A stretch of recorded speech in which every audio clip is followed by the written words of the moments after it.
What's good, YouTube? It's your boy Doe. Today I'm bringing y'all another trading recap video. It's currently October 23rd, 2024, and it's 7:36 p.m. Central Standard Time.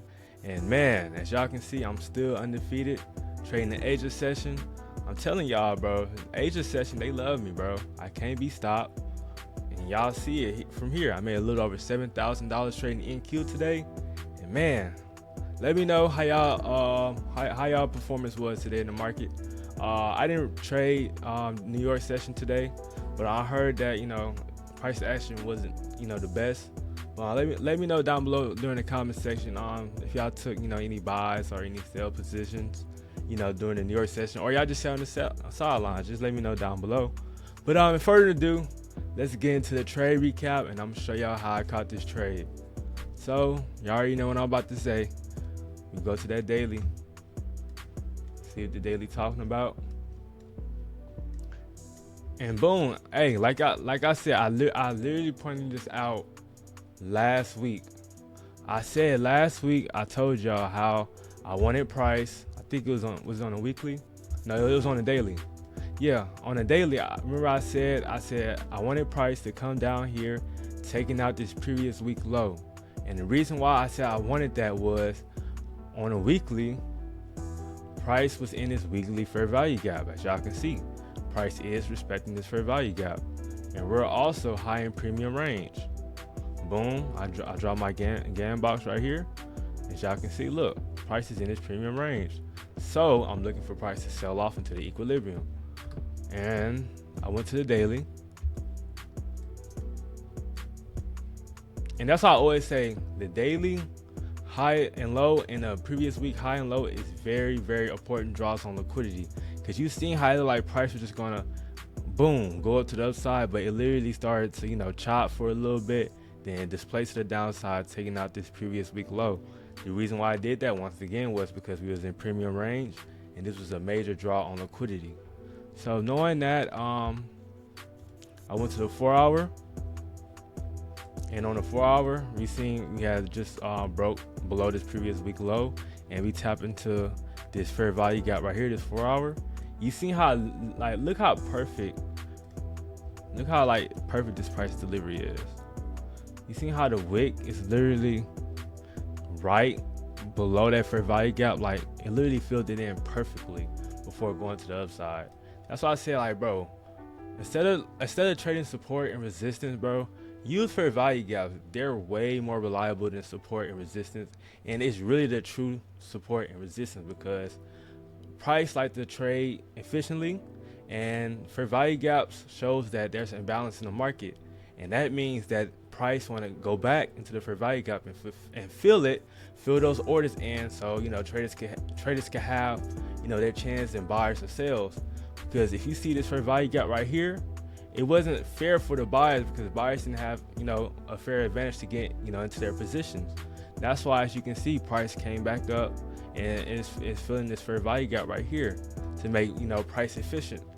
So knowing we had this big fair value gap right here that I wanted price to fill after sweeping this low, I marked out some of my liquidity zones.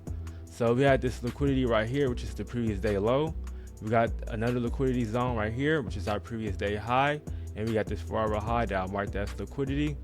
So now I went to the 1-hour, and on the 1-hour, I seen that we had this 1-hour low right here, and we had this volume imbalance level right here.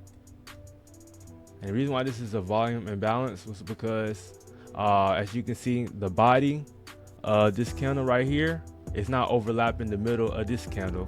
So because of that, we had to mark our fair value gap, like instead of the wick right here, we got to mark it at the body, because price not overlapping each other.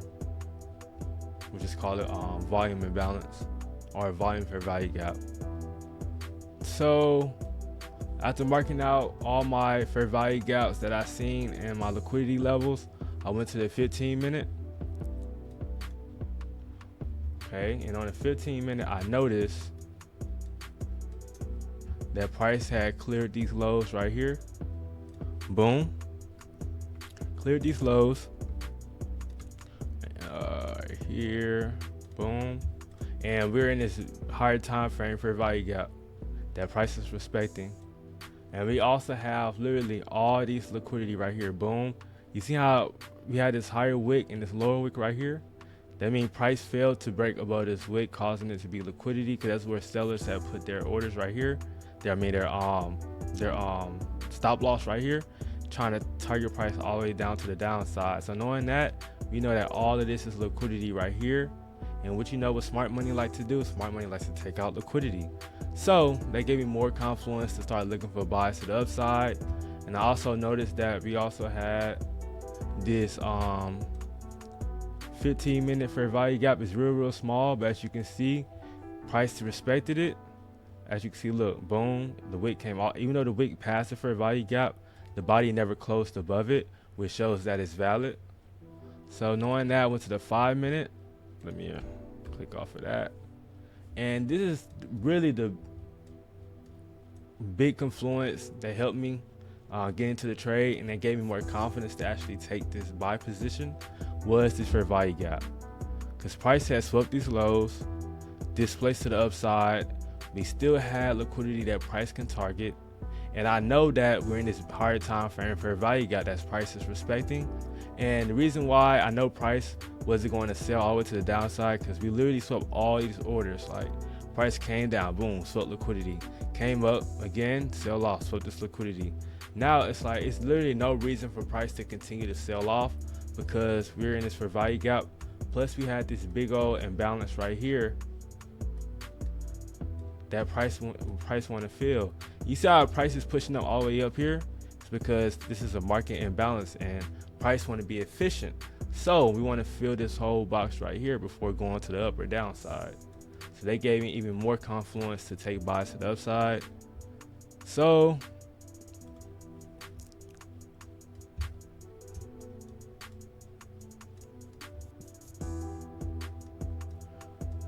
my entry, I was simply just waiting for price to create a low, because I like to buy under a low, because that's where smart money likes to buy. So I would just wait for price action to come up, come down, come up, come down. And once price had reached the premium right here, price reached the premium because it's under this 0.5%. I noticed we had this volume imbalance right here, or volume for value gap, whatever you want to call it, right here, that price had respected. And that's where I got in. I took buys right here and I sold off all the way right here above these buy stops. And honestly, on my behalf, I could have hold a runner once again, because we had relative equal highs right here, which is the big draw on liquidity that price took out. Plus overall, we had this imbalance level right here that price can fill. And we're in discounted range on the 1 hour. So honestly, I could have left literally a runner to this equilibrium right here, but I just got out and just took my money. So that's one thing I could have did, honestly, was learn how to just leave runners and just put my stops at break even, just walk away from the chart. Cause I would have made probably literally over $10,000-$11,000 if I would have just left the runner. But every day you're not going to be perfect in the market. As long as you know what you did wrong, that's the best advice that I can probably give to myself is don't be too hard, and just take that knowledge, learn from it, and execute on it next time.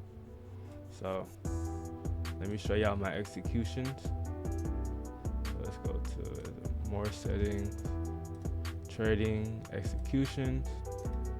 So as you can see, I got in this fair value gap right here. As I seen price respected, I put my stop loss right under this wick right here, and I got out right above these buy stops. So it's about 2.7 risk to reward. Not too bad, not too bad, not too bad. But yeah, look at price, man. Price went crazy, jeez. But yeah, I hope y'all learned something new from this trading recap. If y'all did, make sure y'all hit that like button, make sure y'all subscribe, And let me know down below any other suggestions that y'all want me to make, any type of new videos, new concepts y'all want me to cover, and I'll make sure I put that out for y'all.